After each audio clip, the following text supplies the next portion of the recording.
Bonjour, nous sommes des élèves de 6e et de 4e au collège Hector Berlioz à Nantes et nous sommes reporters pour...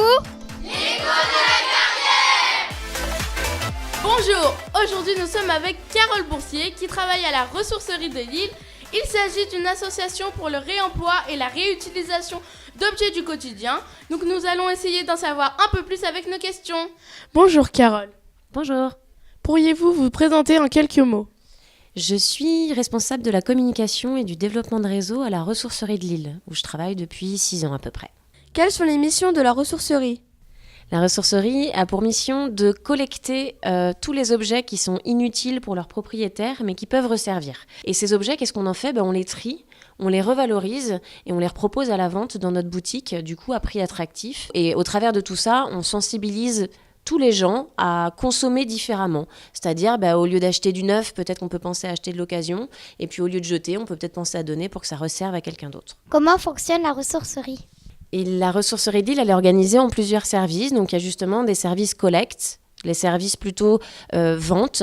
Donc il y a différents services. Il y a un service sensibilisation-prévention. L'objectif dans tout ça pour nous, c'est de réduire les déchets sur le territoire de Nantes Métropole, du coup, et de créer une nouvelle économie. Parce que ce qu'on aurait jeté, finalement, nous, on arrive à le vendre. Et même si c'est à tout petit prix, du coup, ça nous permet de gagner un peu d'argent. Et grâce à cet argent-là, on peut créer des emplois. Donc du coup, on crée une boucle comme ça, où du coup, on collecte les objets qu'on revend, on gagne un petit peu de sous, on crée des emplois pour collecter encore plus d'objets, pour les revendre et ainsi de suite. Et du coup, la chaîne, elle nous permet de vraiment agir à l'échelle de notre territoire. Quels sont les objets que vous récupérez en majorité ? Ce qu'on récupère le plus, ça va être les vêtements.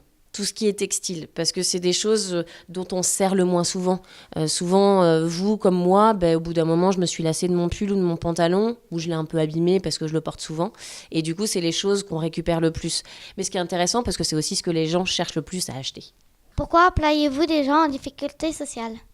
Donc le mot difficulté sociale, il est peut-être un petit peu fort. C'est souvent des personnes qu'on emploie en contrat aidé. Mais c'est vrai que ce qu'on a pu faire avant et ce qu'on fait maintenant, parce que l'association, elle a changé, elle a 10 ans d'activité maintenant, et du coup, on professionnalise de plus en plus nos métiers, c'est-à-dire que dans nos métiers, plus ça va, plus on a besoin de compétences quand même assez particulières. Donc c'est vrai que maintenant, on essaye au maximum de pérenniser, ça veut dire d'être sur des emplois de long terme.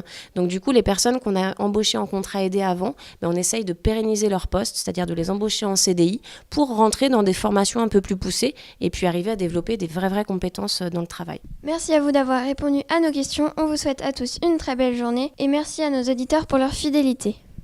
Vous venez d'écouter une conversation des reporters de l'écho de la carrière. Retrouvez-nous du 12 avril au 30 juin à la carrière Misérie pour l'événement Complètement